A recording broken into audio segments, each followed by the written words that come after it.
গায়ে যদি আমার নাম লেখা না থাকে, আর দুনিয়ার কাফের মুশরিকরা হাজার হাজার বুলেট আমার দিকে ছুটতে থাকে, তবু একটা বুলেটও আমাকে পৃথিবী থেকে বিদায় করতে সক্ষম হবে। হায়াত মৌতের মালিক যেহেতু আল্লাহ, আল্লাহ বলে দিলেন মুসলমান না হয়ে মরো না। এখন মরা তো আমার হাতেই না, আমার হুজুরের হাতে না, আমার পীরের হাতে না, আমার বাপের হাতে না, আমার মায়ের হাতে না। তো এখন কখন মরবো তাই তো জানি না। যদি জানতাম কেয়ামত দুই রকম হয়, এক কেয়ামত হলো গোটা জগতের কেয়ামত, সকল মানুষের কেয়ামত, যেটাকে আপনারা কেয়ামত হিসাবে চেনেন। কিন্তু নবীর ভাষ্যে আরেকটা কেয়ামত আছে, ইদা মাতাল ইনসান কামাত কিয়ামতুহু, যখন মানুষ মরে তার নিজের কেয়ামত তখনই শুরু হয়ে আসে। এজন্য ওসমান রাদিয়াল্লাহু তাআলা আনহু তিনি যখন কোন কবরের পাশ দিয়ে যেতেন, কাঁদতে কাঁদতে কাঁদতে দাড়ি পর্যন্ত ভিজিয়ে ফেলতেন, সঙ্গীরা পেরেশান হয়ে যেত। তাকে জিজ্ঞেস করলো, ইয়া আমিরুল মুমিনিন, জান্নাত জাহান্নামের কথা শুনলে আপনি এত কাঁদেন না, কিন্তু কবরের পাশ দিয়ে গেলে আপনার কান্নাই যেন থামে না, এর কারণ কি? তিনি জবাব দিয়েছিলেন, আরে যখন মানুষ মারা যায় তার প্রথম কেয়ামত কবরেই শুরু হয়। এই কবরে যে পাশ, পরের সবগুলো ধাপেও সে পাশ করতেই থাকে, আর কবরেই যে ধরা খেয়ে যায়, পরের ধাপগুলো তার জন্য বড় কঠিন আর কঠিন হয়ে যায়। তো এখন আমার কেয়ামত শুরু যখন আমার মরণ, আর গোটা জগতের যখন ধ্বংস আর মরণ, তখন গোটা জগতের কেয়ামত। তো এই যে আমার মরা তো আমার হাতেই না, তাহলে আমি মুসলমান না হয়ে মরো না, এই কথার অর্থ কি? অর্থ তো শুধু এটাই যে প্রতিটা মুহূর্তে রেডি থাকো মুসলমান হয়ে মরার জন্য, যাতে করে যখনই মরো না কেন তোমার মরণটা খাঁটি মুসলমান ছাড়া অন্য কোনো হালতে না হয়। এটাই তো অর্থ নাকি? তো এখন খাঁটি মুসলমান হয়ে যদি মরতে চাই, মুসলমান বলতে আমরা কি বুঝি? মানুষ বলতে যেমন আমরা দুইটা জিনিস বুঝি, এক নম্বরে তার ভেতরে প্রাণ আছে, দুই নম্বরে তার একটা শরীর আছে। শরীর যার নাই তারা তো মানুষ বলি না। যদি রুহগুলো এখানে সব উঠতে থাকে, দৌড়তে থাকে, আমরা বলবো না মানুষ, কারণ আমরা এগুলো দেখছি না, আমরা এগুলো সম্পর্কে জানতেও পারছি না। তো এখন মানুষ তারই বলে যার দুইটা জিনিস থাকে, একটা হলো তার প্রাণ, রুহ বা আত্মা, আর একটা হলো তার দেহ। যদি প্রাণ না থাকে তারেও লোকে মুর্দা বলে, জিন্দা কেউ বলে না। কেন? কারণ মাথা থেকে পা সবকিছু থাকলেও এগুলোর ন্যূনতম দাম থাকে না যদি না আসল জিনিস চালিকা শক্তি থাকে। যত দামি গাড়ি হোক, গাড়ি তো আছে, চালানোর মতো কেউ নাই। এই গাড়ি দিয়ে কি হবে? লাইট ফ্যান সবই তো লাগানো আছে, কারেন্ট খালি নাই, লাইট ফ্যান দিয়ে কি হবে? তো প্রতিটা জিনিসের মূল একটা ব্যাপার থাকে। মাইক গুলো মনে করেন সেট করে রেখেছে, লাইনটা দেয় নেই। তো এখন হাজার হাজার মাইক সেট করে রেখে কি হবে? তো এখন মানুষের মধ্যে প্রাণটা হলো মূল, আর দেহটা হলো এর জন্য জরুরি একটা বিষয়। এখন প্রাণ যদি না থাকে, দেহ যদি পুরাও থাকে, এর কোনো দাম থাকে না। একজনকে ছেড়ে দিল, একজনকে মেরে ফেলল, বললো এই যে জীবন দিলাম, এই যে মরণ দিলাম। কিন্তু বাস্তবে জেল থেকে কোন আসামিকে ডেকে এনে ছেড়ে দেওয়াকে জীবন দেওয়া বলে না, আবার জেলে কোন আসামিকে মৃত্যুদণ্ডে দণ্ডিত করাকেও মরণ দেওয়া বলে না। কারণ যে জীবন প্রাপ্তই ছিল না তারা আবার জেলে ঢোকায় কেন? যারা বিয়ে করেন নাই, বাচ্চাই হয় না এখনো। আমি যদি একেবারে কঠিন চ্যালেঞ্জ নিয়ে নামি, আপনার বাচ্চারে আমি জেলে ঢুকিয়েই ছাড়বো। কেমনে ঢুকাবো? বাচ্চাই তো নাই, যার জীবনই নাই, যার অস্তিত্বই নাই, তারে আবার জেলে ঢোকায় কেন? আগে তো জীবন পায়, তারপর না জেলে ঢোকায়। তো নমরুদ বলছে আমি জীবন দেই কেমনে? আরে ও তো জীবন প্রাপ্ত আগেই ছিল, আর যে জীবন প্রাপ্ত আছে তারা আবার জীবন দেয় কেমনে? জীবন তো তারে দেওয়া যায় যার জীবন নাই, যার আছে তারা আবার দেয় কিভাবে? তো এখন তিনি যখন দেখলেন এভাবে বোঝানো যাবে না, কারণ দুনিয়ার বাতিল এমনি ওদের লাইনে যত চালুমাল হোক না কেন, নমরুদ যেন তেন চালু হলে তো আর রাজা হয় নাই, বাদশা হয় নাই। রাজাদের মাথায় তো এই পরিমাণ বুদ্ধি থাকে, হাজার হাজার প্রজারে নিয়মিত ভেজে খেতে থাকে। তো রাজনীতিবিদদের মাথা তো অন্যান্য মানুষদের মাথার চাইতে বেশি স্ট্রং হয়, এটাই স্বাভাবিক। আর সে রাজা, যদি সে বলদি হয় তাহলে কোন ফাঁকে তারে মেরে নতুন আর একজন রাজা হবে, এর তো কোনো ইয়ত্তাই নাই। তো এখন তার লাইনে সে মহাপণ্ডিত, কিন্তু দ্বীনের লাইনে একেবারেই মহাবল।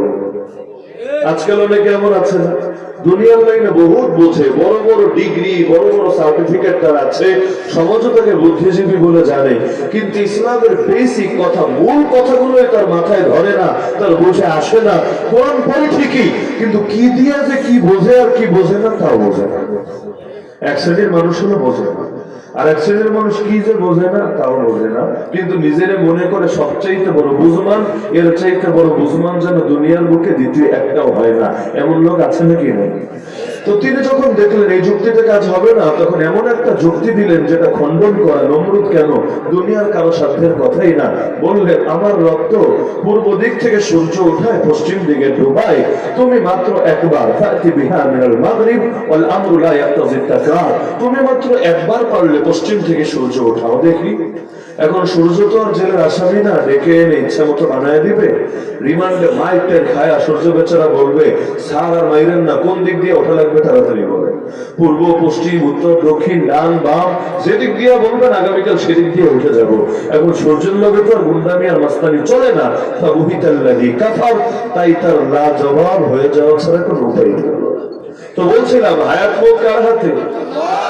পৃথিবীর কোন বুলেটের গায়ে যদি আমার নাম লেখা না থাকে, আর দুনিয়ার কাফের মুশরিকরা হাজার হাজার বুলেট আমার দিকে ছুটতে থাকে, তবু একটা বুলেটও আমাকে পৃথিবী থেকে বিদায় করতে সক্ষম হবে না। হায়াত মতের মালিক যেহেতু আল্লাহ, আল্লাহ বলে দিলেন মুসলমান না হয়ে মরো না। এখন মরা তো আমার হাতেই না, আমার হুজুরের হাতে না, আমার পীরের হাতে না, আমার বাপের হাতে না, আমার মায়ের হাতে না। তো এখন কখন মরবো তাই তো জানি না। যদি জানতাম, কেয়ামত দুই রকম হয়। এক কেয়ামত হলো গোটা জগতের কেয়ামত, সকল মানুষের কেয়ামত, যেটাকে আপনারা কেয়ামত হিসাবে চেনেন। কিন্তু নবীর ভাষ্যে আরেকটা কেয়ামত আছে, ইদা মাতাল ইনসান কামাত কিয়ামতুহু, যখন মানুষ মরে তার নিজের কেয়ামত তখনই শুরু হয়ে আসে। এজন্য ওসমান রাদিয়াল্লাহু তাআলা আনহু তিনি যখন কোন কবরের পাশ দিয়ে যেতেন, কাঁপতে কাঁপতে কাঁপতে দাড়ি পর্যন্ত ভিজিয়ে ফেলতেন, সঙ্গীরা পেরেশান হয়ে যেত। তাকে জিজ্ঞেস করলো, ইয়া আমিরুল মুমিনিন, জান্নাত জাহান্নামের কথা শুনলো আপনি এত কাঁদেন না, কিন্তু কবরের পাশ দিয়ে গেলে আপনার কান্নাই যেন থামে না, এর কারণ কি? তিনি জবাব দিয়েছিলেন, আরে যখন মানুষ মারা যায় তার প্রথম কিয়ামত কবরেই শুরু হয়। এই কবরে যে পাশ, পরে সবগুলো ধাপেও সে পাশ করতেই থাকে, আর কবরেই যে ধরা খেয়ে যায়, পরের ধাপগুলো তার জন্য বড় কঠিন আর কঠিন হয়ে যায়। তো এখন আমার কিয়ামত শুরু যখন আমার মরণ, আর গোটা জগতের যখন ধ্বংস আর মরণ, তখন গোটা জগতের কিয়ামত। তো এই যে আমার মরা তো আমার হাতেই না, তাহলে আমি মুসলমান না হয়ে মরো না, এই কথার অর্থ কি? অর্থ তো শুধু এটাই যে প্রতিটা মুহূর্তে রেডি থাইকো মুসলমান হয়ে মরার জন্য, যাতে করে যখনই মরো না কেন তোমার মরণটা খাঁটি মুসলমান ছাড়া অন্য কোনো হালতে না হয়। এটাই তো অর্থ নাকি? তো এখন খাঁটি মুসলমান হয়ে যদি মরতে চাই, মুসলমান বলতে আমরা কি বুঝি? মানুষ বলতে যেমন আমরা দুইটা জিনিস বুঝি, এক নম্বরে তার ভেতরে প্রাণ আছে, দুই নম্বরে তার একটা শরীর আছে। শরীর যার নাই তারা তো মানুষ বলি না। যদি রুহুগুলো এখানে সব উঠতে থাকে, দৌড়াতে থাকে, আমরা বলবো না মানুষ, কারণ আমরা এগুলো দেখছি না, আমরা এগুলো সম্পর্কে জানতেও পারছি না। তো এখন মানুষ তারই বলে যার দুইটা জিনিস থাকে, একটা হলো তার প্রাণ, রুহু বা আত্মা, আর একটা হলো তার দেহ। যদি প্রাণ না থাকে তারেও লোকে মুর্দা বলে, জিন্দা কেউ বলে না। কেন? কারণ মাথা থেকে পা সবকিছু থাকলেও এগুলোর ন্যূনতম দাম থাকে না যদি না আসল জিনিস চালিকা শক্তি থাকে। যত দামে গাড়ি হোক, গাড়ি তো আছে, চালানোর মতো কেউ নাই। এই গাড়ি দিয়ে কি হবে? লাইট ফ্যান সবই তো লাগানো আছে, কারেন্ট খালি নাই, লাইট ফ্যান দিয়ে কি হবে? তো প্রতিটা জিনিসের মূল একটা ব্যাপার থাকে। মাইকগুলো মনে করেন সেট করে রেখেছে, লাইনটা দেয় নেই। তো এখন হাজার হাজার মাইক সেট করে রেখে কি হবে? তো এখন মানুষের মধ্যে প্রাণটা হলো মূল, আর দেহটা হলো এর জন্য জরুরি একটা বিষয়। এখন প্রাণ যদি না থাকে, দেহ যদি পুরাও থাকে, এর কোনো দাম থাকে না। একেবারে মুমিন কাকে বলে, মুসলিম কাকে বলে? এখন মুমিন আর মুসলিম শব্দগুলোর আবার একাধিক অর্থ আছে।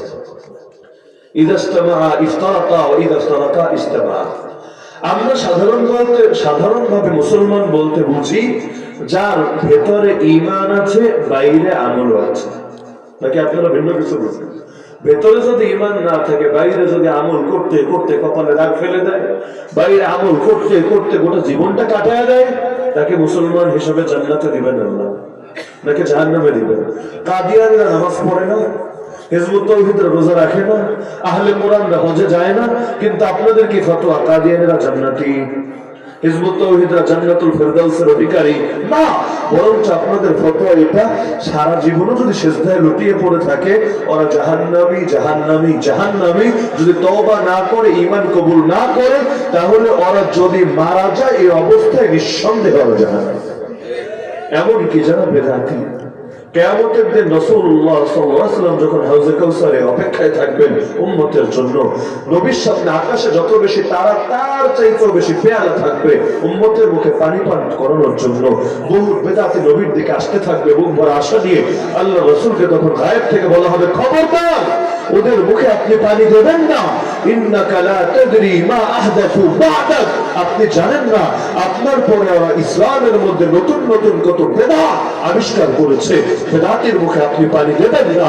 কুল্লু মুহদাসাতিন বিদআহ ওয়া কুল্লু বিদআতিন দালালাহ, ইসলামের নামে যাই নতুন আবিষ্কার হয় সেটা বেদাত, আর প্রতিটা বেদাতই গোমরাহি, আর প্রতিটা গোমরাহির পরিণতি জাহান্নাম। তো এখন মুসলমান বলতে আমরা এটাই বুঝি, ভেতরে ঈমান আছে আর বাইরে আমল আছে। কবরের 3 প্রশ্নের একটা প্রশ্নই তো ধর্ম নয়। আমা দীনুক, তোমার ধর্ম কি? জবাব দেবে মুমিন ব্যক্তি, দীন আল ইসলাম, আমার দিন হলো ইসলাম। এখানে ইসলাম মানে খালি বাইরে বাইরে আমল আছে তা তো না, বরং ভেতরে আকীদা আছে, ঈমান আছে, বাইরে সে অনুসারে আমলও আছে। আমাকে বলেন, মুসলমানের তো 2 যোগ্যতাই থাকতে হয়, 1 নম্বরে ঈমান, 2 নম্বরে আমল। তবে এর মধ্যে বেশি জরুরি কোনটা? আমল নাকি ঈমান? কি ইখতিলাফ আছে কারো এই বিষয়ে? আমল বেশি দামি নাকি ঈমান বেশি দামি? যদি এমন হয় ঈমান নাই আমল আছে, সে জান্নাতি না জাহান্নামী? আর যদি এমন হয় আমলে ঘাটতি আছে তবে ঈমান ঠিক আছে, ঈমান ঠিক আছে মানে ঈমান এনেছে, যদিও ঈমান দুর্বল আমল না থাকার কারণে, এই ব্যক্তি একদিন না একদিন হলেও সে কি জান্নাতি কিনা?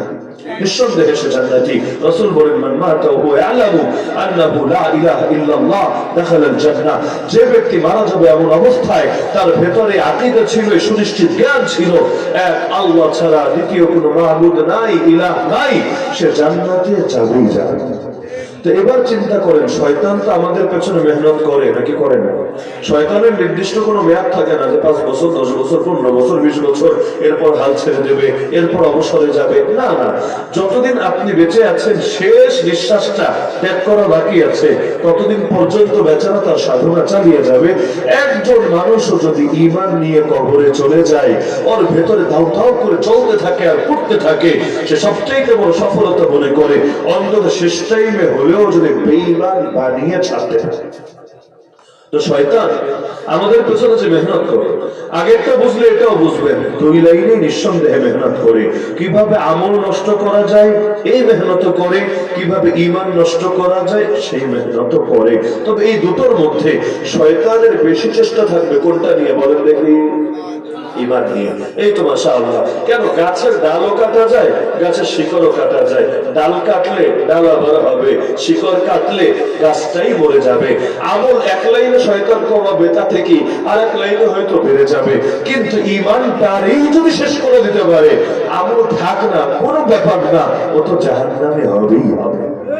আমার নবী সাল্লাল্লাহু আলাইহি ওয়াসাল্লাম বলেছেন, তার উম্মত ভাগ হবে 73 দলে। প্রসিদ্ধ হাদিস, ইন্না বনি ইসরাঈল ইফতারাকাত আলা 72 মিল্লাহ ওয়া সাতাফতারিকু উম্মতি আলা 73 মিল্লাহ। আচ্ছা, নবীর উম্মত বলে কাদেরকে? ঈমানদারকে না বেঈমানকে? নবীর উম্মত কি বেঈমানরা নাকি ঈমানদাররা?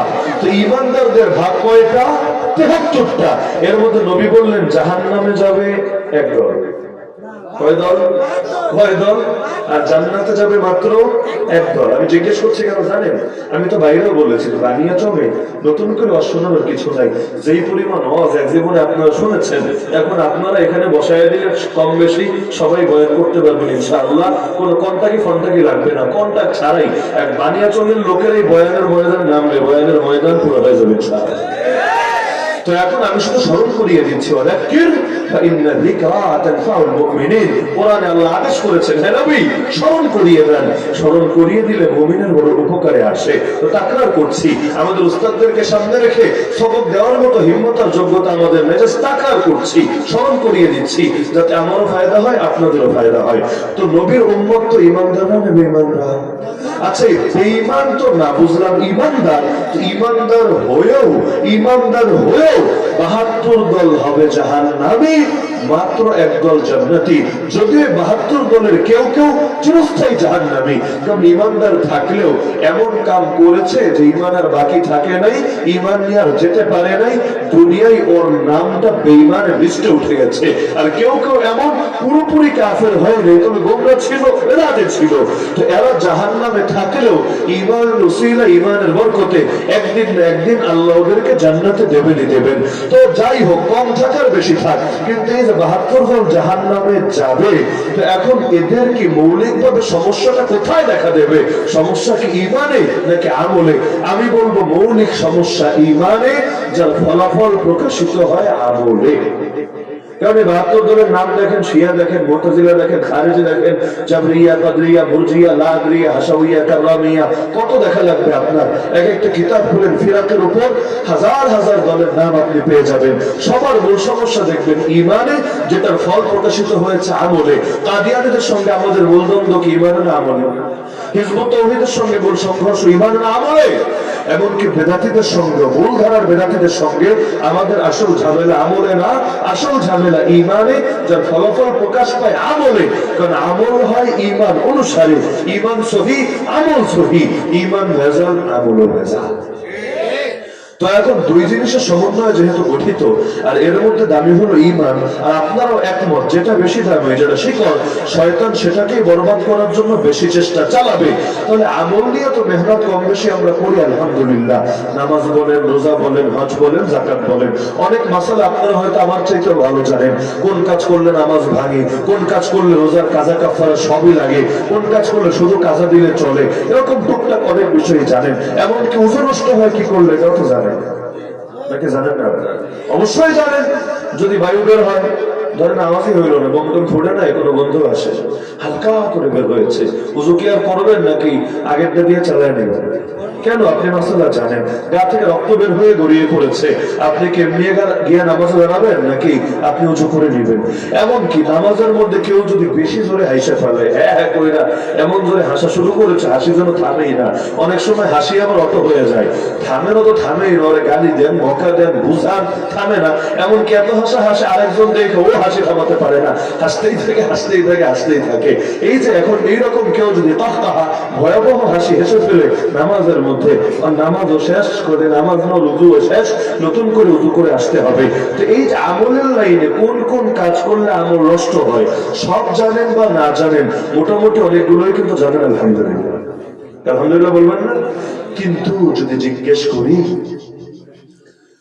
কোন কাজ করলে, কোন কথা বললে, কোন বিশ্বাস পোষণ করলে ঈমান নষ্ট হয়ে যায়, অধিকাংশ মানুষই এই প্রশ্নের সঠিক জবাব দিতে পারে না। আমলের লাইনে যতটুকু পারে, আমি বলছি 100% পারে, যতটুকু পারে, ঈমানের লাইনে ততটুকু পারে না। যার কারণে অজান্তে এমন বিশ্বাস পোষণ করে যে বিশ্বাস পোষণ করলে বেঈমান হয়, অজান্তে এমন কথা বলে ফেলে যেই কথা বললে বেঈমান হয়, অজান্তে এমন কাজ করে ফেলে যেই কাজ করলে বেঈমান হয়। বিশ্বাসের লাইনে কুফরি, কথার লাইনে কুফরি, কাজের লাইনে কুফরি, এমন হয় নাকি হয় না? যে হাদিস পড়েছে নবী এখানে এই হুঁশিয়ারি দিয়েছেন, শোনো তোমরা দ্রুত আমল করে নাও, ফিতরা আসার আগে, অন্ধকার রাতের মতো যে ভয়াবহ ফিতরা আসবে, এর আগে চলতে চলতে আমল করে নাও। কারণ এমন একটা ফিতনার জামান আসতে যাচ্ছে, মানুষ যখন সকালে থাকবে মুমিন, বিকালে হবে কাফের, বিকালে থাকবে মুমিন, সকালে হবে কাফের। দুনিয়া সামান্য সামান্য স্বার্থে নিজের ঈমানকে বিক্রি করে দেবে। এই হাদিসও তো জীবনে বহুতবার শুনেছেন। আপনি চিন্তা করেন, সকালে মুমিন আবার বিকালে কাফের, আবার বিকালে মুমিন সকালে কাফের, এটা আবার হয় কেমনে? কিভাবে সম্ভব? ঈমান কি কচু পাতার পানি নাকি, যে এখন আছে তো পরের টাইমে নাই, আবার আছে আবার নাই? এর পেছনে অন্যতম একটা কারণ এটাও বটে, মানুষ আকীদার ব্যাপারে, তাওহীদের ব্যাপারে, ঈমানের ব্যাপারে, কুফর শিরক থেকে সতর্কতার ব্যাপারে গাফিল হয়ে যাবে। যার কারণে কোন ফাঁকে যে ঈমান হারাচ্ছে, আবার যে কখন কালেমা পড়ে ঈমানটা তার নবায়ন হয়ে যাচ্ছে, এগুলোর দিকে তার নজরই থাকবে না। এই ব্যাপারে কোনো সচেতনতাই কাজ করবে না। ওমা ইউমিনু আকসারুহুম বিল্লাহি ইল্লা হুম মুশরিকুন। অধিকাংশ মানুষের হালত এমন, আল্লাহর উপর ঈমান রাখে এমন অবস্থায় তারা শিরকে লিপ্ত থাকে। যদিও বলা হয়েছিল মক্কার মুশরিকদের ব্যাপারে, কিন্তু এই যুগের অনেকের ক্ষেত্রেও এই কথা ঠিক ভাবেই প্রযোজ্য হয়ে থাকে। এক লাইনে হয়তো ঈমান বড় পাক্কা, আরেক লাইনে পুরাই ধরা। যেমন যদি জিজ্ঞেস করি জীবন দিয়েছেন কে, বলবে আল্লাহ। যদি জিজ্ঞেস করি মৃত্যু কার হাতে, বলবে আল্লাহ। যদি জিজ্ঞেস করি খাওয়ায় কে, পড়ায় কে, বলবে আল্লাহ। যদি জিজ্ঞেস করি চাঁদ সূর্য নিয়ন্ত্রণ করে কে, বলবে আল্লাহ। এগুলো শুধু আপনারাই জবাব দিবেন, আল্লাহ তাআলা কোরআনে আছে। মক্কার মুশরিকরা একে জবাব দিত, ওয়ালাইন সাআলতাহুম মান খালাকাস সামাওয়াতি ওয়াল আরদ ওয়া সাখারা আশ-শামসা ওয়াল কমারা লা ইয়াকুলুন্না আল্লাহ। কোরআন বলছে হে রাসূল, আপনি যদি মুশরিকদেরকে জিজ্ঞেস করেন আসমান জমিন কে সৃষ্টি করেছে, চাঁদ সূর্য কে চালায়, মুশরিক হতে পারে, কিন্তু ওরাও বলবে আল্লাহ। বলবেন আল্লাহ যদি বলে আবার মুশরিক কেন? কারণ আল্লাহরে খালেক বলতো, আল্লাহরে পরিচালনাকারী বলতো, নিয়ন্ত্রণকারী বলতো, কিন্তু ইবাদত যখন করতো এক আল্লাহ না করে আরো অনেক দেব দেবী, অনেক মূর্তিরে মিলায়া করতো। একজনে পেট ভরতো না, বরং অনেকজনে মিলায়া তারপরে ইবাদত করতো। আর যুক্তি দিত কি জানেন? মা না'বুদুহুম ইল্লা লিয়ুকাররিবুনা ইলাল্লাহি যুলফা। এদের ইবাদত করি মূলত এদেরকে খুশি করার জন্য না, এদের ইবাদত করি এরা যাতে আমাদেরকে আল্লাহ পর্যন্ত পৌঁছে যায় এজন্য। আজকাল যারা মাজারে সেজদা করে ওদেরকে জিজ্ঞেস করেন, আরে ইবাদত তো আল্লাহ, মাজার ওয়ালারে সেজদা দিচ্ছ কোন দুঃখে? যুক্তি এটাই দিবে, আরে এদের তো ইবাদত করছি না, সম্মান দেখাচ্ছি, তাজিম করছি। কেন? যাতে করে এরা খুশি হয়। এরা খুশি হলে কি হবে? আল্লাহর কাছে সুপারিশ করে আমাদের তরি পার করিয়ে দেবে। নাউযুবিল্লাহ বলবেন না? এক লাইন আল্লাহরে খুব মানে, কিন্তু ইবাদত আনুগত্যের লাইন এক আল্লাহরে মানলে হয় না, 10 জন 20 জনরে মিলায়া মানে। যুদ্ধে জয় দেয় কে? অমুক দেবতা। আচ্ছা সন্তান লাগলে সন্তান দেয় কে? অমুক দেবতা। আচ্ছা যখন বিপদে পড়ো বিপদ থেকে উদ্ধার করে কে? অমুক দেবতা। তো আগেকার যুগে যেগুলো করতো দেবতার নাম দিয়ে, এই যুগে অনেকে ঠিক সেগুলো করে বিভিন্ন ওলিয়ার নাম দিয়ে। আগেকার দেবতা কারা ছিল? মক্কার মুশরিকদের দেবতাগুলোর নাম পড়েন, এরপর ইতিহাস থেকে তাদের জীবনীগুলো বের করেন। এক একটা দেবতা ছিল মূলত এক একজন ওলির প্রতিকৃতি। আক্রোশের মুরিদদের অনেকের বাসায় গেলে দেখবেন পীরের ছবিটা রাখা আছে। এমনকি যদি সেই ছবি কেউ ছড়ায় ঘর থেকে, ওর 14 গোষ্ঠী উদ্ধার করে ছাড়ে। আমি যেহেতু থাকি ওই এলাকায়, ওই ফরিদপুর রাজবাড়ি না, রাজবাড়ি তো আগে ফরিদপুর জেলার অংশ ছিল, এখন আলাদা জেলা হয়েছে, ভালো মতো জানা আছে, বৃহত্তর ফরিদপুরের অংশ। তো ঘরের মধ্যে ছবিটা নিয়ে রাখে কেন? ওরা মনে করে এই ছবি ঘরে থাকলে বরকত আসবে। অনেক সময় ছবি সামনে নিয়ে দোয়া করে।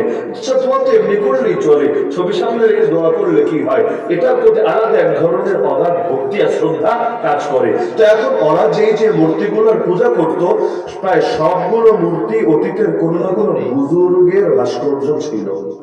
তো বুজুর্গের ভাস্কর্য আবার মূর্তি বানাইছে। ওরা মনে করতে এই বুজুর্গ এই লাইনে কামেল, ওই বুজুর্গ ওই লাইনে কামেল। আল্লাহ তো এক এক বুজুর্গকে এক এক লাইনে বিশেষ কারামত দেন। তো এখন তার হাতে এই কারামত প্রকাশ পেয়েছে, তো এখন তার মূর্তি সামনে রেখে তারে বলি, আর যেহেতু সে জিন্দা আছে, কবরে বসে শুনতে পাচ্ছে আমাদের কথা, সুতরাং সে যদি খুশি হয়, সে যদি সাড়া দেয়, আমার আর কি চিন্তার কারণ আছে? আজকাল অনেকে দেখবেন যখন দেখে কেউ মূর্তির সামনে সেজদা দেয়, তখন ঠিকই ফতোয়া দেয় ও কাফের ও মুশরিক। নিজেই যখন আবার গিয়ে মাজারে সেজদা দেয়, তখন বলে সে খাঁটি মুমিন, খাঁটি সুন্নি, খাঁটি আশিক। অথচ আমাকে এটা বোঝায়, মূর্তিকে সেজদা করা, যে মূর্তি আবার কোন ব্যক্তির প্রতিকৃতি, এই মূর্তিকে সেজদা করা আর একটা কবরের শোয়া মানুষকে সেজদা করার মধ্যে পার্থক্য আছে। পার্থক্য আছে, পার্থক্য আছে। সেজদা এখানে করলে যদি কুফর হয়, ওখানে করলেও তো কুফর হবে। যেটা আল্লাহর প্রাপ্য সেটাই তো বান্দাকে দিলে শিরিক বলে। নামাজ পড়বো কার জন্য? বলেন না কার জন্য? রোজা রাখবো কার জন্য? হজ করবো কার জন্য? যাকাত দেবো কার জন্য? এগুলো বুঝলেন। জবাই করবো কার জন্য? এখন কেউ যদি জবাই করে অন্য কারো নামে, আমরা যখন জবাইয়ের আগে কি বলি? বিসমিল্লাহি। বাড়িয়া চলার লোক কিছু বলে না, কিছু না বলে জবাই করে রাখবেন বিসমিল্লাহি। এই যে আপনারা বলে জবাই করেন আল্লাহর নামে, আর কেউ যদি জবাই করে বিসমি মুখ পিসাব, কি জবাই হবে? এই গোশত খাওয়া যাবে?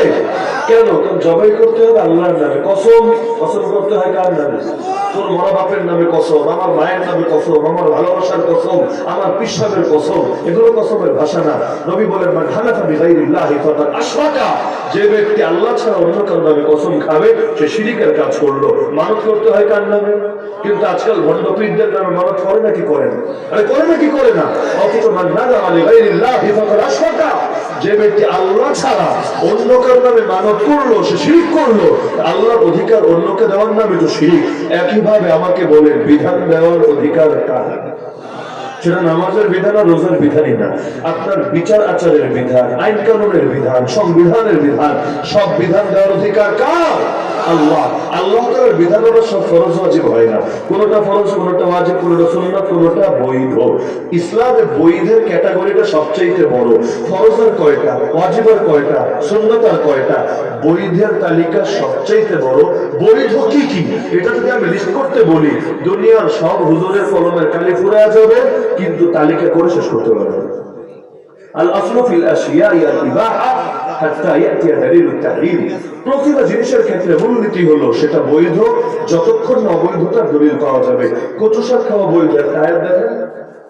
লাউ শাক খাওয়া বৈধ বা লাউ খাওয়া বৈধ, একটা হাদিস দেখান।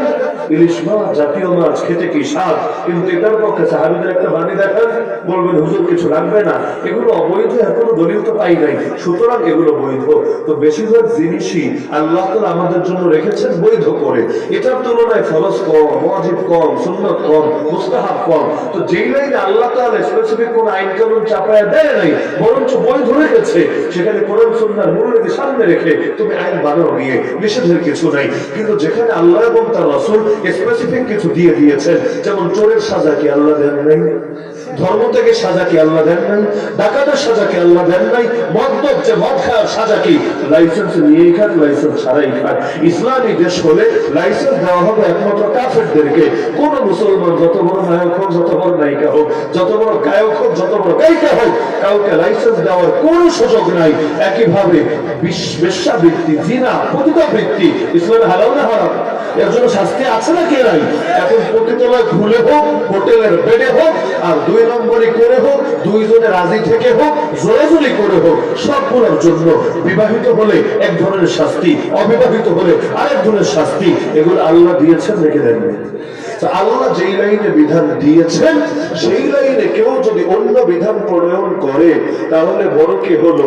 এখন বাস্তবে তো বড় আল্লাহ, কিন্তু আল্লাহটারে নামায়া নিজেরটারে যখন উঠাইয়া দিল তখন তো আল্লাহর বড় থাকলো না তার নজরে।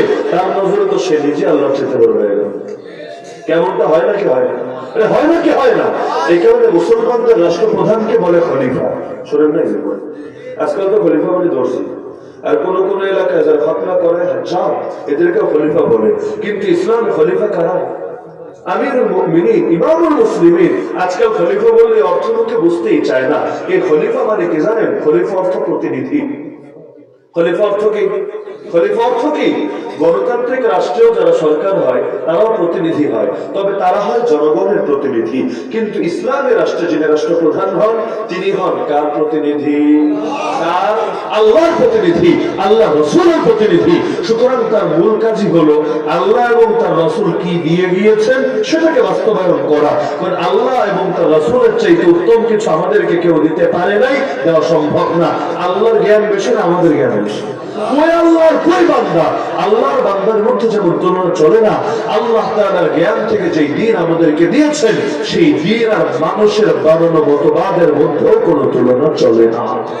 কিন্তু আজকাল কাফের দেশ রাখেন, দুনিয়ার মধ্যে 57টা নাকি মুসলিম কান্ট্রি আছে, ভালো কথা। এর মধ্যে কয়টা আল্লাহর আইনে চলে আর কয়টা মানুষের আইনে চলে? বেশিরভাগ আল্লাহর আইনে চলে, তাই না? কার আইনে চলে? কার আইনে চলে? অথচ কালেমাই হলো লা ইলাহা ইল্লাল্লাহ, আনুগত্য একমাত্র আল্লাহ, ইবাদত একমাত্র আল্লাহ, বন্দেগী একমাত্র আল্লাহ, আমার সবকিছু একমাত্র আল্লাহ। কালেমাই বললো ইবাদত আনুগত্য আল্লাহ, কিন্তু বাস্তবে করলো লা ইলাহা ইল্লান্নাস, আনুগত্য হলো মানুষের। মানুষ যা বলবে সেটাই চূড়ান্ত। মানুষ যদি বলে পতিতালয় খোলা থাকবে সেটা রাখতেই হবে খোলা। মানুষ যদি বলে ব্যাংক ব্যাংকে সুদি কারবার চলে, রাখতেই হবে ব্যাংকে সুদি কারবার জারি। মানুষ যদি বলে মদের লাইসেন্স দিতে হবে, বাস দিয়ে যেতে হবে। মানুষ যদি বলে হারামে হালাল করতে হবে, বাস সেটাই করতে হবে। মানুষ যদি বলে দেশের মধ্যে সমকামিতা আর ট্রান্সজেন্ডারকে প্রমোট দিতে হবে, বাস সেটার পক্ষে দালালি শুরু করতে হবে। আল্লাহ কি বললেন সেটা বিষয় না, মানুষ কি বানানো সেটা নাকি বিষয়। নাউযুবিল্লাহ। এটারে শিরিক বলে না ঈমান বলে? বলে না শিরিক বলে না ঈমান বলে? আজকাল আবার এগুলোর পক্ষেও দলিল দেয় কোরআন থেকে, লাকুম দীনুকুম ওয়ালিয়া দীন। এটা নাকি কিসের দলিল? এটা হলো ধর্ম যার উৎসব সবার, অথবা এটা হলো ধর্ম নিরপেক্ষতাবাদের দলিল। নিরপেক্ষতা মানে কি?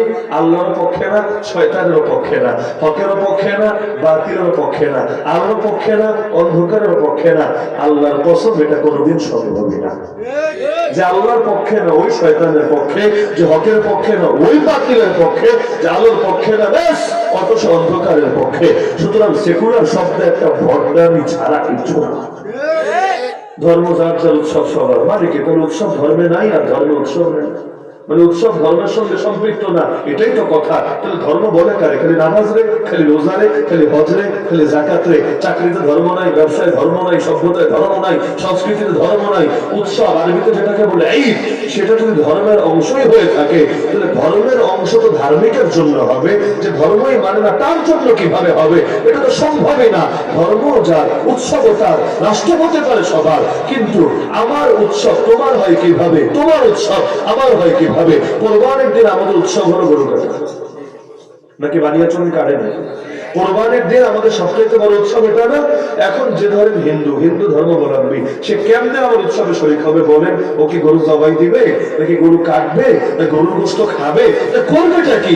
আপনি বলেন, ব্যাখ্যা করেন। কোন ক্ষেত্রেই তো আপনার সঙ্গে শরীক হওয়া সম্ভব না। আবার তার উৎসব কিভাবে? সে মূর্তি পূজা করবে, সে ঢোল বাজাবে, সে গান শুনবে, তাদের নারী পুরুষ একসঙ্গে এসে ইবাদত বন্দেগী করবে। আমাকে বলেন, আপনার জন্য মূর্তি পূজা করার সুযোগ আছে? ঢোল তবলা বাজানোর সুযোগ আছে? গান শোনা, নারী দেখা, কোনো কিছু সুযোগ আছে? তা আপনি চাইলেও তারটা করতে পারবেন না, সে চাইলেও আপনারটা করতে পারবে না। তো উৎসব সার্বজনীন হয় কিভাবে? উৎসব তো যেই ধরনের উৎসব সেই ধরনের লোকেরই থাকে, না হলে ঈদের কোনো দরকারই ছিল না। আমার নবী যখন মদিনা গিয়েছিলেন তখনও মদিনায় উৎসব ছিল। ইহুদিরা বছরে 2 দিন উৎসব পালন করত, এটা তাদের ঐতিহ্য ছিল, তাদের সংস্কৃতি ছিল।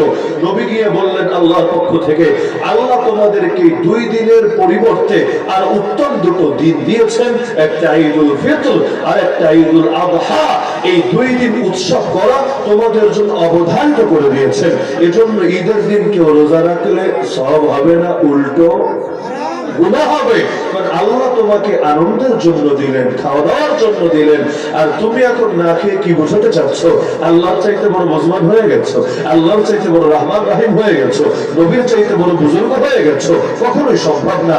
আল্লাহি ইন্নী লাআলামুকুম বিল্লাহি ওয়া আতকাকুম লাহু।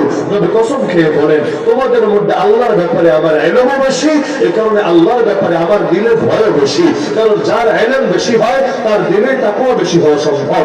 ইন্নামা ইয়াখশাল্লাহা মিন ইবাদিহিল উলামা। আল্লাহ তাআলার মারিফত, আল্লাহ তাওহীদের জ্ঞান যার ভেতরে যত বেশি, আল্লাহর সে ভয় পাবে তত বেশি। এজন্য সূরা ফাতিহা 28 নম্বর আয়াতে আল্লাহ বলেন, বান্দাদের মধ্য হতে আল্লাহকে সবচেয়ে বেশি প্রকৃত অর্থে ভয় করবে জ্ঞানীরা, আলেমরা, আল্লাহর ব্যাপারে যারা ইলম রাখে তারা। কারণ আজকের যুগে দেখেন, যারা নবীর শানে ভালো ইলম রাখে না, তারা নবীকে ভালোবাসতে গিয়েও বেদাত করে বসে, আল্লাহকে ভালোবাসতে গিয়ে এমন কাজ করে বসে যাতে উল্টো আল্লাহ নারাজ হয়ে থাকে।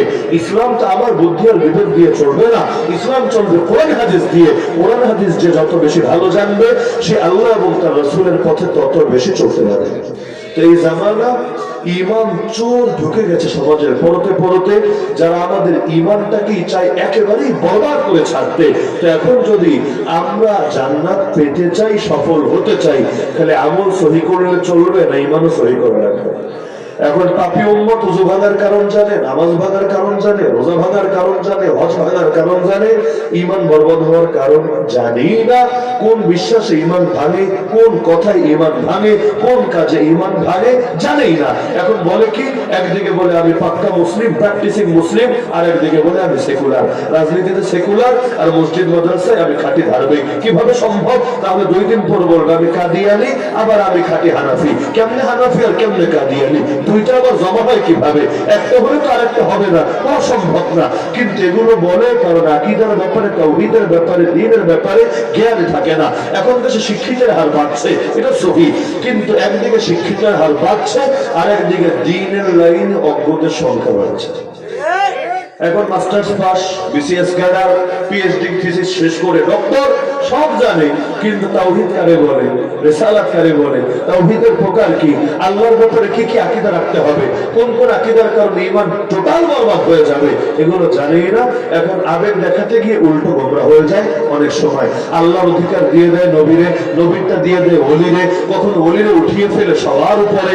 দেখেন অনেক সময় গাছ কাটতে গিয়ে জোরে জোরে ডাকে, আপনাদের এলাকায় হয়তো করে না, অনেক গ্রামাঞ্চলে করে। ওই যে গাছ কাটার সময় গাছটা যখন লাস্টে টান দিয়ে ফেলে, অনেকখানি কাটার পর শেষে টান দিয়ে ফেলে না, একসাথে অনেকজন টান মারে, কি বলে, কোথাও বলে আরো জোরে হেইয়ো, আরো জোরে হেইয়ো, কোথাও আমি শুনেছি বলি ইয়া আলী, ইয়া আলী, বলে না, বলে না, ইয়া আলী মানে, ইয়া আলী মানে আমার ডাকতেছে, এটা না জালিয়াতুল রাসূল সাহেব আসেন, আপনি আসেন, আপনি আসেন, ইয়া মানে হে, আর আলী তো আমার নাম, আমার নামের প্রথম অংশ আলী, তা আমার ডাকে এটা না।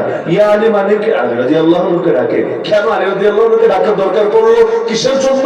কারণ তারা মনে করে যদি তাকে ডাকা যায় সে গায়ের মধ্যে শক্তি দিবে। হ্যাঁ, এখন আল্লাহ তাআলার ক্ষেত্রে কোরআনে আলী শব্দ আছে, কিন্তু বড় সংখ্যক মানুষ আল্লাহর নিয়াত করে ইয়া আলী বলে না, বরং আলী রাদিয়াল্লাহু আনহুকে নিয়াত করে ইয়া আলী, ইয়া আলী বলে। দলিল দেয় আল্লাহ তো তার এমন শক্তি দিয়েছিলেন, 40 জনের যে দরজা উঠাইতে পারে নাই তিনি একা সেটা উঠিয়েছিলেন। যদিও এটার বর্ণনা সূত্র প্রমাণিত না, তারপরও লোকমুখে প্রচলিত। তো যেহেতু তার অনেক শক্তি ছিল, এখন ইয়া আলী বললে যদি আলী রাদিয়াল্লাহু আনহুকে ডাকতে পারি আমাদের গায়ে অনেক শক্তি আসবে, বলে না নাউজুবিল্লাহ। রাজবাড়ী কখনো গেলে বিভিন্ন ট্রাকের গায়ে, এমনকি মোটরসাইকেলে পর্যন্ত লেখা দেখবেন মাওলা পাক ভরসা। ওই রাজবাড়ির ট্রাক কখনো ঢাকায় ঢুকলে বা এদিকে আসলে নজর দিয়ে, অধিকাংশ মোটরসাইকেল এবং ট্রাকে এটা লেখা পাবেন মাওলা পাক ভরসা। আমি যখন প্রথম যাই 2018 সালে, তো ওই সময় আমি গিয়ে ভাবতাম মাশাআল্লাহ, আল্লাহর উপরে ভালোই কি, কারণ আমরা তো আল্লাহর মৌলা বলি, হাসবুনাল্লাহু ওয়া নি'মাল ওয়াকিল, নি'মাল মাওলা ওয়া নি'মার রাসূল। আল্লাহকে আমাদের সমাজে মাওলা বলে। অনেক কৃষকরা বয়ান করার সময় মাওলা, মাওলার প্রেম, মাওলার শান এই শব্দগুলো বলে। তা আমি ভেবেছি মাওলা পাক ভরসা মানে আল্লাহ পাক ভরসা, সমস্যা কি আছে? পরে থাকতে থাকতে বুঝলাম কিছুদিন পরে মাওলা পাক মানে আল্লাহ পাক না, তাদের যে মরহুম পীর সাহেব আছে যাদেরকে তারা আওলাদে রাসূল এবং রাসূলুল্লাহ সাল্লাল্লাহু আলাইহি ওয়াসাল্লামের বংশধর মনে করে, এখন বাস্তবে বংশধর কিনা ব্যাপারে আমার জানাশোনা নাই, পড়াশোনাও নাই, তো এখন তাকে মূলত তারা মাওলা পাক বলে স্মরণ করে। তো মাওলা পাক ভরসা মানে পীর পাক ভরসা, এবং সবকিছুকে বিশেষ সিস্টেমে পবিত্র করে। ওই হিন্দুরা যেমন আরেক কাজ দিয়ে না কেমনে কেমনে পবিত্র করে, এটারও সব পবিত্র করার সিস্টেম আছে। তো যেটা যেটা পবিত্র করে এখানে পাক শব্দ বলে, হুজুর পাক, খাবার পাক, শিল্লি পাক, ইত্যাদি পাক পাক পাক, এই শব্দগুলো। তো এই যে মাওলা পাক ভরসা বললো কিন্তু ধর্মীয় আবেগ থেকেই, আবেগ না থাকলে তো ভরসা শব্দ টানে না। কিন্তু এখন আবেগ দেখাতে গিয়ে ঈমান থাকলো না বেঈমান হয়ে গেল। কেউ যখন মারা যায় বুকের মধ্যে একটা সাজারা পাক দিয়ে দেয়, সাজারা বুঝেন? আমাদেরও যেমন সিলসিলা হাদিস আমরা করেছি কার কাছে, এটার একটা সাজারা আছে। আমরা তাসাউফের লাইনে মেহনত করেছি কার কাছে, এটার একটা সাজারা আছে। যেমন আমি কয়েকজনের নাম যদি সিরিয়ালে বলতে থাকি, বলতে বলতে বলতে রাসূল পর্যন্ত আমাদের সিলসিলা চলে যাবে। আমরা হাদিস পড়েছি অমুক হুজুরের কাছে, তিনি অমুক হুজুরের কাছে, যেতে যেতে রাসূল। আমরা ফিক পড়েছি, ফতোয়া পড়েছি, মাসআলা পড়েছি অমুক হুজুরের কাছে, তিনি অমুক হুজুরের কাছে, যেতে যেতে রাসূল। আমরা ইসলামের মেহনত করেছি অমুক হুজুরের কাছে, তিনি অমুক হুজুরের কাছে, যেতে যেতে রাসূল। এখন তাদেরও একটা সাজারা পাক আছে, মরার পরে বুকের মধ্যে সাজারা পাকটা দিয়ে দেয়। এতে কি হয়? ওই সাজারা পাক আমার ঘরে সংরক্ষিত আছে, ওদেরটা।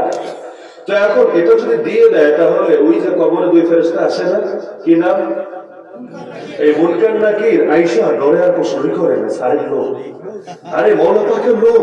এখন এর যদি এর লগে ঝামেলা করে, খবর আছে বিচার টিচার গেলে চাকরি হয়তো চলে যাবে। আর এখন যদি বুকের মধ্যে এটা না দেয় তাহলে কবরে আযাব হবে। এই কারণে তারা সারা জীবন ভয়ে থাকে। আমাদের তো ওয়াহাবি বলে, শরীরটা বেদাতিরা আমরা কি কয়, ওয়াহাবি খারেজি। তো এখন ওরা খুব ভয়ে থাকে, ওয়াহাবিদের কাছে যদি আসে বয়ান টয়ান শোনে, বললে তো আর সাজারা পাক দিবে না, আর সাজারা পাক না দিলে জাহান্নামের আগুনে পুইরা ছাই হয়ে যেতে হবে, বলেন না নাউজুবিল্লাহ। তো মানুষ ধর্মীয় আবেগ নিয়েও গোমরা হয় নাকি হয় না? বিশেষ করে আমরা বাঙালি জাতি, আমাদের ধর্মীয় জ্ঞানের চেয়ে ধর্মীয় আবেগ বেশি। আমরা জানি কম কিন্তু আবেগ লালন করি বেশি। আমাদের এই জ্ঞানের স্বল্পতা আর আবেগের আধিক্যই অনেক সময় আমাদেরকে গোমরা করে। বাংলাদেশের বেদাতিরা টিকেই আছে দুইটা জিনিসের উপরে, একটার নাম ইমোশন বা আবেগ, আর আরেকটার নাম হলো জাল হাদিস, জাল কেচ্ছা, জাল বর্ণনা। আজকে ওদের দুইটা ভিত্তিকে ধসায়া দেন, 3 নম্বর পয়েন্ট নিয়ে ওদের সাথে বিতর্কের টেবিলে বসেন, দেখবেন আপনার সাথে 1 মিনিট ওরা টিকতে পারবে না। এখন এই যে প্রতি বছর যে রবিউল আউয়াল আসে, বিভিন্ন দিবস পালন করে, সবচাইতে বড় দলিল দেয় ওরা এটা দিয়ে। এমন কেউ যে তাহিরি আছে না, আপনাদের তো পরিচিত মুখ, সেও তো দলিল দিয়েছে, এটা বলে যে এই দিবস পালন করতে একটা সহি দিল থাকলেই চলে, সহি দলিল লাগে। সহি দলিল লাগে না, সহি দিল লাগে, মানে না। এই দিল আবার কেমন দিয়ে, যেটা সহি দিলের বিপরীতেও চলতে পারে, এটাকেই তো ইমোশন বেঁচে খাওয়া বলে। তো এখন এই সমস্ত কারণে ইমান চোর ঢুকে গেছে সমাজের পরতে পরতে। কোথাও খ্রিস্টান মিশনারি ইমান বরবাদ করে দিচ্ছে, কোথাও কাদিয়ানি হিজবুত তাওহীদ ইমান বরবাদ করে দিচ্ছে, কোথাও সেকুলাররা মডারেটরা ইমান বরবাদ করে দিচ্ছে, কোথাও লিবারেলরা হিউম্যানিস্টরা ইমানকে বরবাদ করে দিচ্ছে। এক এক লাইনে এক এক দল এসে ইমানকে শেষ করে দিচ্ছে। আর ইমান যার নাই, আমল করতে করতে কপালে দাগ ফেলে দিল, জাহান্নামী। আমল করতে করতে গোটা জীবন কাটিয়ে দিল, জাহান্নামী। সুতরাং আমাদের শরীরের মধ্যে যেমন দেহের চাইতে বেশি রুহের ব্যাপারে সচেতন থাকা লাগে। হাত কেটে গেলেও সমস্যা না, বেঁচে থাকবো, রুহ যদি থাকে। চোখ খুলে গেলে, পড়ে গেলে, উপরে গেলেও সমস্যা না, যদি ভেতরে রুহ থাকে। একইভাবে আমলের যদি কমই থাকে, তারপর আল্লাহ একদিন না একদিন জান্নাতে দিবেন, অবশ্যই দিবেন। কিন্তু ঈমান যদি না থাকে, আমলের আধিক্য দিয়ে কি লাভ হবে? এজন্য শয়তানের এই জামানার সবচাইতে বড় মেহনত কিভাবে আমাদেরকে বেঈমান বানাতে পারে। তো কি করতে হবে? সমস্যা তো চিহ্নিত করলাম, সমাধান তো লাগবে না, নাকি লাগবে? সমাধান হলো 1 নম্বরে আল্লাহর ওয়াস্তে ঈমানের ব্যাপারে, অন্য ভাষায় বললে আকীদার ব্যাপারে, তাওহীদের ব্যাপারে। আর এর বিপরীত কুফর, শিরক আর জাহেলিয়াত, এগুলো চিনতে হবে সতর্ক থাকার জন্য। এই লাইনে সবচেয়ে বেশি করে জ্ঞান অর্জন করতে হবে। যে জানে সে মানে, যে জানে না সে মানতে পারে না, তার দ্বারা মানা সম্ভব না। তো ঈমানের জ্ঞান আমাদের পর্যাপ্ত আছে না কম আছে? নবীর সাহাবীরা বলেন তাআল্লামনাল ঈমান সুম্মা তাআল্লামনাল কুরআন ফাযাদনা বিল ঈমান। আগে আকীদা শিখেছি, পরে কোরআন শিখেছি। এতে কোরআন পড়তে গিয়েছে আর আমাদের ঈমান খালি বেড়েছে আর বেড়েছে। অথচ আমি যদি জিজ্ঞেস করি আপনি যে ঈমান না, আপনার ভেতরে যে ঈমান ভঙ্গের কোনো কারণ নাই, এর পক্ষে কি দলিল আছে আমাকে বলেন। কয়জন দলিল দিতে পারবেন? ঈমান ভঙ্গ হয় কি কি কাজ করলে, কি কি কথা বললে, কি কি বিশ্বাস রাখলে, সমাজের কয়জনে বলতে পারবে? অথচ যুবকদের সাক্ষাৎ যেমন বাচ্চাদের মুখস্থ করায় দেয়, ঈমান ভঙ্গের কারণগুলো মুখস্থ করে দেওয়া দরকার ছিল।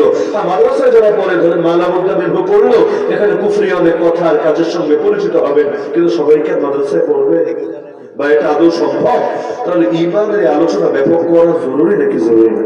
সেই কারণে আল্লাহর ওয়াস্তে সকলের নিকট আমার বিনীত জোরে অনুরোধ যে আপনারা ঈমানের লাইনে, আকীদার লাইনে জ্ঞান অর্জনের সর্বাত্মক প্রচেষ্টা চালান। উলামায়ে কেরামের কাছে যান, তাদের থেকে পরামর্শ নেন, মুখ থেকেও শোনেন এবং তাদের থেকে পরামর্শ নিয়ে যেই যেই কিতাব তারা পড়তে বলেন সেই সেই কিতাবগুলো পড়েন। ঈমানের বেসিক কথাগুলো, মূল কথাগুলো প্রয়োজনে মসজিদে মসজিদে, রাস্তায় রাস্তায়, বিভিন্ন জায়গায় টানিয়ে রাখেন, যাতে করে চলতে ফিরতে এগুলো দেখলেও মানুষ তার ঈমানের ব্যাপারে সচেতন হয়, নিজের ঈমানটা ঠিক আছে কিনা অন্তত একটাবার যাচাই করতে পারে। ওযু ভাঙার কারণ না জানলে মানুষ অনেক সময় বেউযু অবস্থায় নামাজ পড়তে পারে। ঈমান ভঙ্গের কারণ না জানলে অনেক সময় না জেনেই বেঈমান হয়ে মরতে পারে। তো ঈমানের লাইনে মেহনত করবেন তো ইনশাআল্লাহ। 1 নম্বর ধাপ এটা যে ইলম অর্জন করবেন। আমি রাজি আছি, আপনারা রাজি আছেন তো ইনশাআল্লাহ?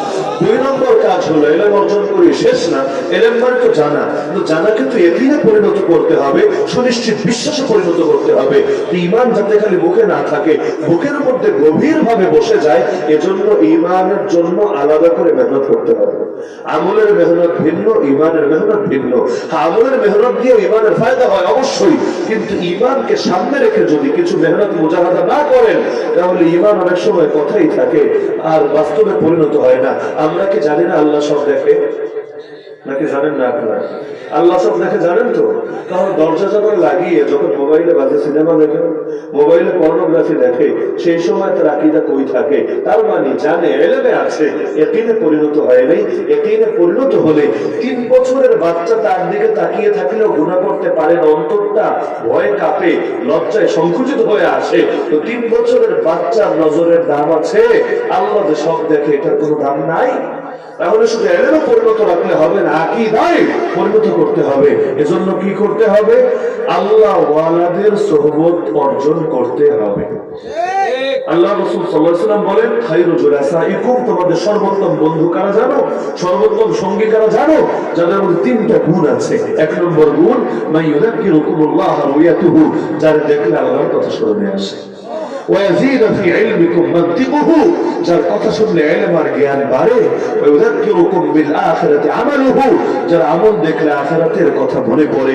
এই তিন গুণ যার মধ্যে পাবা তার বন্ধু বানাও, তার সঙ্গে ওঠা বসা করো, তোমার ঈমান চমকে যাবে, ঈমানের রওনক পয়দা হবে। নবী বলেন, আল মারউ আলা দীনি খালিলিহি, মানুষ তার অন্তরঙ্গ বন্ধুর আদর্শের উপর উঠে আসে। ফালইয়ানজুর আহাদুকুম মান ইউখালিলু, সুতরাং খুব ভালো করে খেয়াল রেখো কাকে বন্ধু বানাচ্ছ। এই যে আমি যদি রাজনীতিবিদের সঙ্গে চলাফেরা না করি, আমি জীবনেও রাজনীতির লাইনে বেশি অভিজ্ঞ হতে পারবো না। আমি যদি ব্যবসায়ী যারা তাদের দোকানে দোকানে সময় না দিই, তাদের সঙ্গে আমি কসরত না করি, ব্যবসার লাইনে আমার অভিজ্ঞতা জীবনেও বাড়বে না। একইভাবে আমি যদি কোনো মুফতি হতে চাই, জীবনে কোনো মুফতির সোহবতে সময় না কাটাই, ঘরে বসে বসে খালি বই পড়ি, জীবনেও ভালো মুফতি হতে পারবো না। একই কথা ডাক্তারের ব্যাপারে, একই কথা উকিলের ব্যাপারে। ইন্টারনি না করিয়ে ডাক্তার আর উকিলটা তো তার চেম্বারও বলতে দেয় না। এটা বাস্তব না অবাস্তব? কি বুঝলেন? যার ভেতরে রং আছে তার কাছে থাকলে মানুষ ধীরে ধীরে ধীরে তার রঙে রঙিন হয়ে আসে। এই যে লাইট জ্বলছে, আমার গায়ে কিন্তু লাইট নেই, আছে নাকি? আছে, কিন্তু আমার আলোকিত দেখা যাচ্ছে না অন্ধকার কেন? আমার গায়ে তো লাইট নেই, আলোকিত দেখা যাচ্ছে কেন? কারণ যেখানে লাইট আছে আমি তার কাছাকাছি এসেছি। হ্যাঁ, যদি এখান থেকে 1 মাইল দূরে যাই, এই লাইটে আমার এই মোটে আলোকিত দেখা যাবে না। তখন কি এখানে পেতনি না এখানে ভূত না এখানে মানুষ, তাই তো আপনি নিশ্চিত হতে পারবেন না। কিন্তু যেখানে আলো আছে, যত কাছে যাবেন তত আপনিও আলোকিত হয়ে উঠবেন। তো যাদের ভেতরে ঈমানের নূর আছে, ঈমানের রওনক আছে, ঈমানের রোশনি আছে, তাদের সঙ্গে যত ওঠা বসা করবেন, ধীরে ধীরে তাদের সেই আলো আপনার উপর প্রতিফলিত হবে। চুম্বক যেভাবে লোহা টানে, দিল এর চাইতেও বেশি শক্তি দিয়ে দিল টানে। বিশ্বাস না হলে মাহফিল শুনে যাওয়ার পর দিলের অবস্থা দেখেন, আর খারাপ বন্ধুদের সঙ্গে 2 ঘন্টা আড্ডা দেওয়ার পর দিলের অবস্থা দেখেন। 2 সময় এক থাকে, তাই না? এক থাকে না ভিন্ন হয়। কেন ভিন্ন হয়?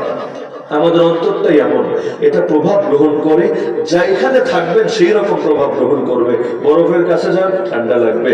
আগুনের পাশে যান, গরম লাগবে। আল্লাহওয়ালার পাশে যান, আল্লাহর মহব্বত আসবে। শয়তানওয়ালার পাশে যান, ভেতরে শয়তানি জাগবে। বাংলায় বলে না, সৎসঙ্গে আর অসৎ সঙ্গে সর্বনাশ। সুতরাং এই দ্বিতীয় কাজটার ব্যাপারে গাফলতি করবেন না। প্রথমটা মনে আছে তো, যে ঈমানের ব্যাপারে কি অর্জন করতে হবে? ইলম অর্জন করতে হবে। আর 2 নম্বর কাজ, ঈমান যাতে একিনে পরিণত হয়, এখানে জ্ঞানে সীমাবদ্ধ না থাকে, এজন্য ভালো মানুষদের সঙ্গে বেশি বেশি ওঠা বসা করতে হবে।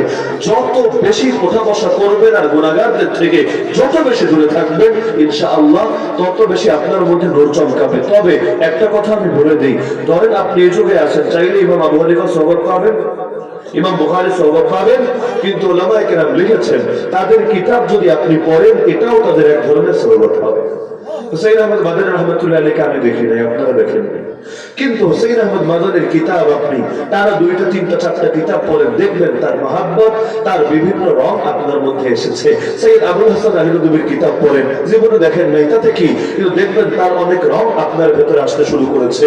তো বড় বড় বুজুর্গদের কিতাব পড়েন, ইনশাআল্লাহ এটা এক ধরনের সোহবত হবে। এজন্য হাদিস পাঠ করাকেও নবীর এক ধরনের সোহবত বলে। যারা বেশি বেশি হাদিস পাঠে, হাদিস পাঠের মেহনতে থাকে, আমলে থাকে, তাদের মধ্যে আল্লাহ রাসূলের বিভিন্ন রং ধীরে ধীরে আসতে থাকে। তো এখন যদি এটা বলেন যে হুজুর আমরা আলেমদের কাছে যেতে পারি না, এত সময় পাই না, ব্যস্ততা আছে, তো ঠিক আছে ভাই, যেই টাইম পান ওই টাইম বাস্তবে গিয়ে সোহবতে নেন, আর যেই টাইম ব্যস্ততায় থাকেন ওই টাইমও বয়ান শোনেন, ওই টাইমও কিতাব পড়েন। ইনশাআল্লাহ এটাও তাদের এক ধরনের সোহবত হবে। যদিও ফায়দা 2টা হয়তো সমান হবে না, কিন্তু এটাও ফায়দা থেকে খালি হবে না। মনে থাকবে তো ইনশাআল্লাহ? তো ঈমানের লাইনে 2টা মেহনতের পরামর্শ দিলাম। আল্লাহ তাআলা আমাদের সবাইকে 2টো মেহনতের উপর আমল করার তৌফিক দান করুন। এক ভাই প্রশ্ন করেছেন, আসসালামু আলাইকুম, প্রিয় শাইখ মুফতি আলী হাসান ওসমান, আমি আপনার একজন ভক্ত, বেয়াদবি মাফ করবেন, মিউজিক লাগানো বয়ান শোনা জায়েজ কিনা? না, মিউজিক লাগানো বয়ান শোনাও জায়েজ না, মিউজিক লাগানো গজল শোনাও জায়েজ না, মিউজিক লাগানো কোনো কিছুই শোনা জায়েজ না। মিউজিকই যখন হারাম, এখন যেই জিনিসের সঙ্গে এটা লাগাবো সেটা শোনাই জায়েজ না। এই যুগে টিকটক এসে সবচেয়ে বেশি এই ফিতনাকে ব্যাপক করেছে।